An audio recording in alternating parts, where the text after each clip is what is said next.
आपका स्वागत है। मैं अनिल सम्राट। देखिए, सपा पार्टी की ओर से कई नेता इतिहास के पन्नों को उठाकर कई ऐसी बातें कर रहे हैं और इसी को लेकिन वहीं सपा अध्यक्ष अखिलेश यादव कह रहे हैं कि इतिहास के पन्नों को इतिहास में ही रहने देना चाहिए। समाजवादी पार्टी के अध्यक्ष अखिलेश यादव लगातार कह रहे हैं और अपने पार्टी के नेताओं को प्रोटेक्ट भी कर रहे हैं।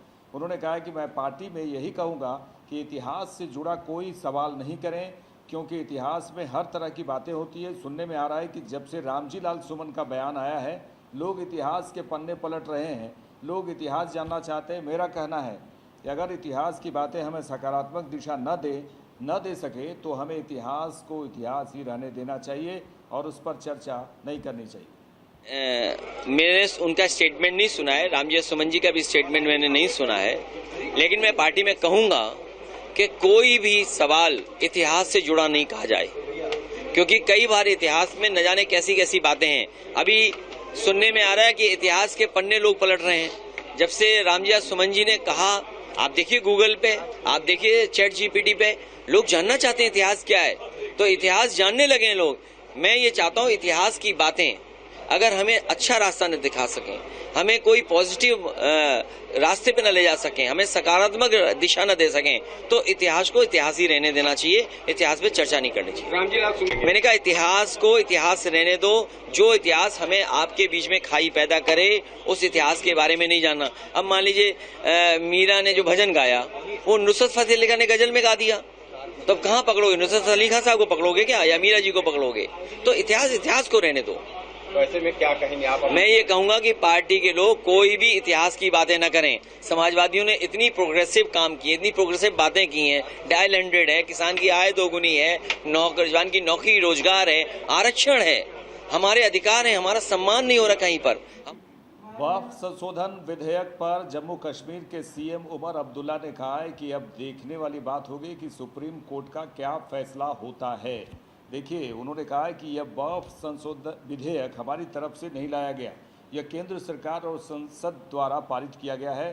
तो जम्मू कश्मीर सरकार इस पर विधानसभा में क्या जवाब देती है। अब हम अदालत में गए हैं। नेशनल कॉन्फ्रेंस समेत सभी दलों ने सुप्रीम कोर्ट के सामने अपनी बात रखी है। अब देखते हैं कि सुप्रीम कोर्ट क्या कहता है। उन्होंने कहा है कि विधानसभा चुनाव को 6 महीने बीत चुके हैं। हाल ही में केंद्रीय गृह मंत्री जम्मू कश्मीर और श्रीनगर आए थे। मेरी उनसे अच्छी बैठक हुई। मुझे उम्मीद है कि जम्मू कश्मीर को जल्द ही राज्य का दर्जा मिल जाएगा। बिल पर, वक्फ बिल पर अपोजिशन कहते हैं कि असेंबली में रेजोल्यूशन पास नहीं की गई है। सुनिए ना, नहीं ना, ऐसी बात नहीं है।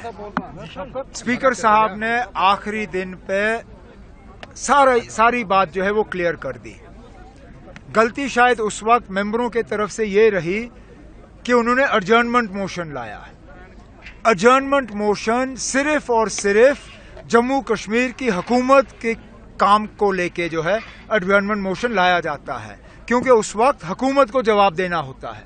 अब मुझे बताइए ना, अगर ये एडजर्नमेंट मोशन एडमिट किया गया होता, हम लोग क्या जवाब देते?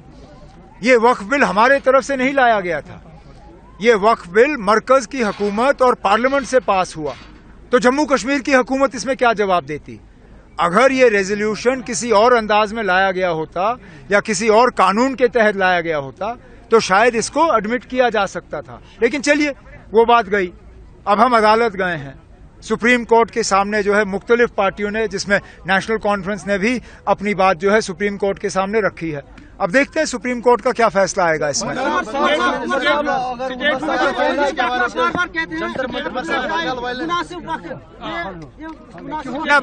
मुनासिब वक्त हमें तो लगता है कि मुनासिब वक्त आ गया है। हमें तो लगता है कि असेंबली इंतखाबात के बाद अब 6 महीने पूरे हो गए हैं। लेकिन पिछले दिनों होम मिनिस्टर साहब श्रीनगर और जम्मू आए थे। मेरी अलहदा उनसे मीटिंग हुई, अच्छी मीटिंग हुई, और मैं अभी भी उम्मीद लगाए बैठा हूं कि बहुत जल्द। Chapter 2 the untold story of Jallianwala Bagh को लेकर अभिनेता अक्षय कुमार ने कहा कि यह फिल्म लोगों को पसंद आएगी और मुझे उम्मीद है कि लोगों को यह फिल्म पसंद आएगी और सिनेमा घरों में ब्लॉकबस्टर जरूर होगा। We are very grateful that Sir has organized and hosted this whole thing, the whole premiere, whatever you may call it, and I just hope that people have loved it, or whoever, or all the friends who have come here, and they must have seen the movie. Baki, I would say, rather than me saying anything about the movie, it's better you ask me what you want to. Prime Minister has also acknowledged the efforts of Mr. Nair in this movie. He spoke at length about this movie. What do you say on that? Well, it was I would say that I'm very, very grateful and happy that he has seen this and acknowledged it. Not seen the movie, but he has seen. He knows about it, and he knew it from the beginning of it. And that's very kind of him to say it. And it so happened that it has come when the movie is getting released. So I hope people. Did you know Mr. Shankar Nair before reading the script? No, I didn't know about it. I didn't know about it. I had no idea about it. I just only know what happened in Jallianwala Bagh. And till there only, I only know what the history book taught me. But history book never taught us about what happened after that. Sir, I think you said, sir, that your grandfather, he also told a lot of incidents about it. Yeah, he has told me exactly about Jallianwala Bagh, but he also never knew about what happened exactly. I just know about what happened in Jallianwala Bagh. Charles के लिए क्या कहना चाहेंगे आप? Well, I just hope and I pray that he and the British government watch the movie and they realize what has gone wrong and they acknowledge it, and that's all. With folded hands, I say this. You went to Amritsar also. Was it reliving those whole experience of Jallianwala? Sorry, ma'am. You went to Jallianwala Bagh, you went to Amritsar. Was it reliving those that you had studied in the books? Was it Yes. reliving all those? Yes, it was lots of things. Lots of things because my father was born there. So it was, and lots of things. I know the kind of shooting we did and everything. It was very hard. Now a lot of facts have been suppressed as far as. Sorry? A lot of facts were suppressed as far as. I don't want to. I'm not a historian. सौदागरों पर Motihari police का डंडा चला है और 30 लाख का चरस के साथ में 2 तस्कर को भी पुलिस ने गिरफ्तार किया है। पूर्वी चंपारण पुलिस अधीक्षक स्वर्ण प्रभात जिले में अपराध और अपराधियों पर लगाम लगाने के साथ अब मादक पदार्थ के तस्करों के विरुद्ध अभियान छेड़ दिया है। पुलिस अधीक्षक के निर्देश पर पूर्वी चंपारण जिले के आदापुर और जितना थाना पुलिस के द्वारा मादक पदार्थ के तस्करों पर बड़ी कार्रवाई करते हुए भारी मात्रा में चरस के साथ 2 तस्कर को गिरफ्तार किया गया है। वहीं छापेमारी के दौरान एक तस्कर फरार हो गया। बरामद चरस की कीमत अंतर्राष्ट्रीय बाजार में लगभग 30 लाख रुपए बताई जा रही है। पहला मामला आदापुर थाना अध्यक्ष धर्मवीर कुमार के नेतृत्व में थाना क्षेत्र के सैनिक रोड के समीप छापेमारी करते हुए चरस के बड़ी खेप के साथ बाइक सवार 2 तस्कर को गिरफ्तार किया है। वहीं जितना थाना पुलिस ने भी बड़ी कार्रवाई करते हुए 850 ग्राम चरस बरामद किया है। हालांकि इस दौरान तस्कर फरार हो गए, जिसकी गिरफ्तारी के लिए पुलिस छापेमारी कर रही है।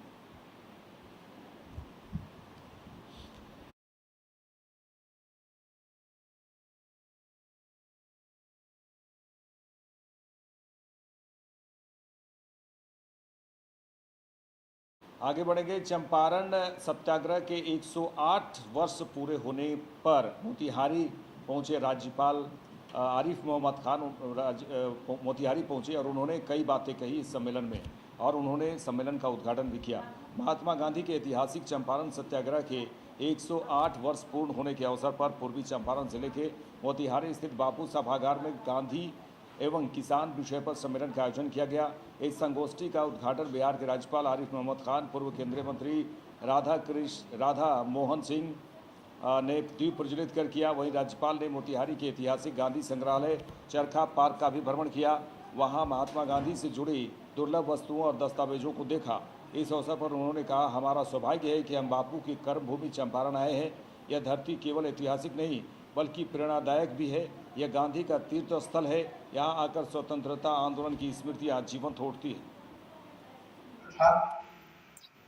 लेकिन चंपारण के पंडित राजकुमार शुक्ला जी वो बापू के पास पहुंचे। जो मैंने पढ़ा है उसके हिसाब से शुरू में बापू ने उन्हें बहुत गंभीरता से नहीं लिया, लेकिन वो लगे रहे और बापू को तैयार करने में कामयाब हो गए कि उनको चंपारण लेके आए। और मैं वो वृत्तांत पढ़ रहा था कि कैसे 15 अप्रैल की रात में जब आचार्य कृपलानी जो इतिहास पढ़ाते थे मुजफ्फरपुर में, वो अपने निवास पर पहुंचे तो उन्हें एक तार मिला कि इस ट्रेन से महात्मा गांधी चंपारण जाने के लिए मुजफ्फरपुर पहुंच रहे हैं। वो पढ़ाते थे, उन्होंने अपने कुछ छात्रों को, दूसरे लोगों को जमा किया कि मुजफ्फरपुर स्टेशन पर उनका स्वागत किया जाए और उनको अपने निवास पे लाने के लिए शायद ट्रेन अगले दिन होगी, ये 14 तारीख की बात है। तो उन्होंने अपनी जीवनी में लिखा है कि उनके एक छात्र ने उन्हें सुझाव दिया कि महात्मा गांधी साउथ अफ्रीका से बहुत ख्याति प्राप्त कर चुके थे, इतना बड़े आदमी का आगमन हो रहा है, हमें उनकी आरती करनी चाहिए। आसपास से फूल इकट्ठे किए गए क्यारियों से, लेकिन आरती के लिए माना गया कि श्रीफल, नारियल जरूरी है। और आचार्य कृपलानी खुद ना, बाजार तो बंद था रात में, वो नारियल के पेड़ पे चढ़ के उन्होंने हरे नारियल तोड़े और स्टेशन। पश्चिम बंगाल में हो रहे घटना को लेकर उत्तर प्रदेश के सीएम योगी आदित्यनाथ ने कहा कि पश्चिम बंगाल जल रहा है और वहां के मुख्यमंत्री चुप हैं। देखिए, उन्होंने कहा है कि बंगाल जल रहा है, राज्य के मुख्यमंत्री चुप हैं, क्यों? वह दंगाइयों को शांति दूत कहती हैं। सीएम ममता बनर्जी के बारे में उन्होंने कहा कि सीएम ममता बनर्जी दंगाइयों को शांति दूत कहती हैं। उन्होंने कहा कि लातों के भूत बातों से कहाँ मानने वाले, लेकिन धर्मनिरपेक्षता के नाम पर इन लोगों ने दंगाइयों को दंगे करने की पूरी छूट दे रखी है। पिछले एक हफ्ते से पूरा मुर्शिदाबाद जल रहा है, लेकिन सरकार मौन है। ऐसी अराजकता पर लगाम लगनी चाहिए। करिए 2017 के पहले के उत्तर प्रदेश को हर दूसरे तीसरे दिन दंगा होता था। बहनों और भाइयों, इन दंगाइयों का उपचार ही डंडा है, बिना डंडे के मानेंगे नहीं। आप देख रहे होंगे बंगाल जल रहा है, वहां की मुख्यमंत्री चुप है, दंगाइयों को शांति दूत कहती है। अरे लातों के भूत बातों से कहां मानने वाले हैं। लेकिन सेकुलरिज्म के नाम पर इन लोगों ने दंगाइयों को दंगा करने की पूरी छूट दे रखी है। पूरा मुर्शिदाबाद पिछले एक सप्ताह से चल रहा है, सरकार मौन है। बहनों और भाइयों, इस प्रकार की अराजकता पे लगाम लगनी चाहिए और मैं धन्यवाद दूंगा इस बात के लिए वहां की माननीय न्यायालय को, जिन्होंने वहां पर केंद्रीय बलों की तैनाती करके वहां के अल्पसंख्यक हिंदुओं की सुरक्षा की व्यवस्था करने के लिए कदम उठाया है और आज केंद्रीय बल वहां पर तैनात। उत्तराखंड के ऋषिकेश में पहुंचे केंद्रीय स्वास्थ्य मंत्री जेपी नड्डा। आपको बता दें कि ये 5वां दीक्षांत, एम्स ऋषिकेश का 5वां दीक्षांत समारोह हो रहा था और उसी में उन्होंने शिरकत की है। उत्तराखंड के ऋषिकेश में केंद्रीय स्वास्थ्य मंत्री जेपी नड्डा ने अखिल भारतीय आयुर्विज्ञान संस्थान ऋषिकेश के 5वें दीक्षांत समारोह में शामिल हुए और उन्होंने कहा कि आज़ादी के बाद लगभग 50 साल में हमारे पास सिर्फ एक एम्स था। जब अटल बिहारी वाजपेयी देश के प्रधानमंत्री बने तब 6 और एम्स बने, जिसमें से एम्स ऋषिकेश भी एक था। इसके बाद प्रधानमंत्री नरेंद्र मोदी के 10 साल के कार्यकाल में 16 नए एम्स बने। ध्यान में रख करके, फोकस में रख करके हम काम में जुटेंगे तो अच्छा रहेगा, ऐसा मेरा मानना है। मैं आप लोगों के साथ इस बात को भी शेयर करना चाहता हूं कि नीति निर्धारकों के कारण आपके जीवन में और आपके जीवन के माध्यम से समाज के जीवन में कैसे परिवर्तन आता है। आधी शताब्दी पर, लगभग आधी शताब्दी 1947 में हमें आजादी मिली। पिछली शताब्दी के अंत तक हमारे पास एक all India institute of medical sciences था, 1। जब भारत रत्न अटल बिहारी वाजपेयी भारत के प्रधानमंत्री बने, तब जाकर 6 all India institute of medical sciences बने और 6 all India institute of medical sciences में से यह ऋषिकेश भी एक था। उस समय बहुत चर्चा हुई थी कि रीजनल इलाकों में ये all India institute of medical sciences कैसे चलेगा, वहां तो बेसिक फैसिलिटीज नहीं है, वहां तो बड़ी दिक्कत होगी। लेकिन 6 all India institute of medical sciences उस समय बने और उसके बाद प्रधानमंत्री श्री नरेंद्र मोदी जी बने। उनके 10 साल की अवधि में 16 नए all India institute of medical sciences, 23, now we have got 23 all India Institute of Medical Sciences working at day. ED के समन आने के बाद कारोबारी रॉबर्ट वाड्रा पैदल ही ईडी कार्यालय पहुंच गए और वहां पर उन्होंने कहा कि 2019 में 23,000 दस्तावेज जमा किए गए थे। जिस मामले के बारे में वे मुझसे पूछ रहे हैं वह 20 साल पुराना मामला है। यह राजनीति से प्रेरित है। जब हम कोई लेन देन करते हैं तो हम सभी नियमों और विनियमों का पालन करते हैं। सत्तारूढ़ सरकार हमेशा एजेंसी का दुरुपयोग करती है। वे मुझसे जितने चाहे सवाल पूछ सकते हैं, मेरे पास छिपाने के लिए कुछ नहीं। So what about the case exactly? 23,000 documents were submitted in 2019. The case that they're asking me about is a 20-year-old case. This is politically motivated. We abide by all rules and regulations when we do any kind of transactions, and this is definitely politically motivated, and they can ask me as many questions. All the answers are given, all documents are given, and this is it. I think the ruling government always misuses the agency, and I'm having to face the same at this point of time. But I'm here. I'll answer all the questions. I have nothing to hide. All is good. Chapter 2, The Untold Story of Jallianwala Bagh की screening पर दिल्ली की CM Rekha Gupta ने कहा कि यह बहुत ही शानदार film है। और इस दौरान केंद्रीय मंत्री हरदीप सिंह पुरी, बीजेपी सांसद अनुराग ठाकुर, अभिनेता अक्षय कुमार और अभिनेता R Madhavan film Kesari chapter 2 the untold story of Jallianwala Bagh की स्क्रीनिंग में शामिल हुए। और दिल्ली की मुख्यमंत्री रेखा गुप्ता ने इस दौरान कहा कि यह बहुत ही शानदार फिल्म है।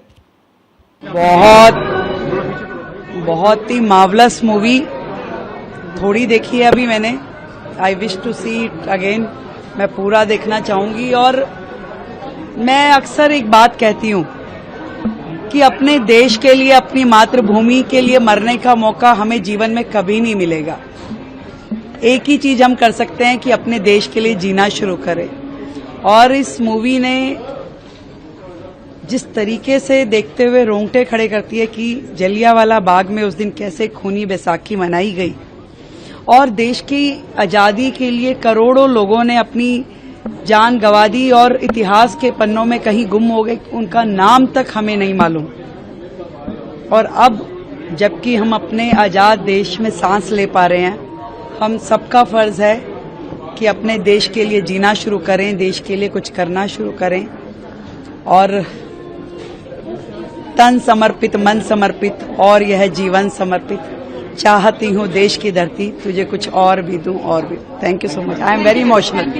चौधरी, बिहार के डिप्टी सीएम सम्राट चौधरी ने कहा आज दिल्ली में हुए इंडी गठबंधन की बैठक में उन्होंने कहा कि कांग्रेस और आरजेडी चाहे लाख कोशिश कर ले, लेकिन नीतीश कुमार की ही सरकार बनेगी, नीतीश कुमार ही मुख्यमंत्री होंगे।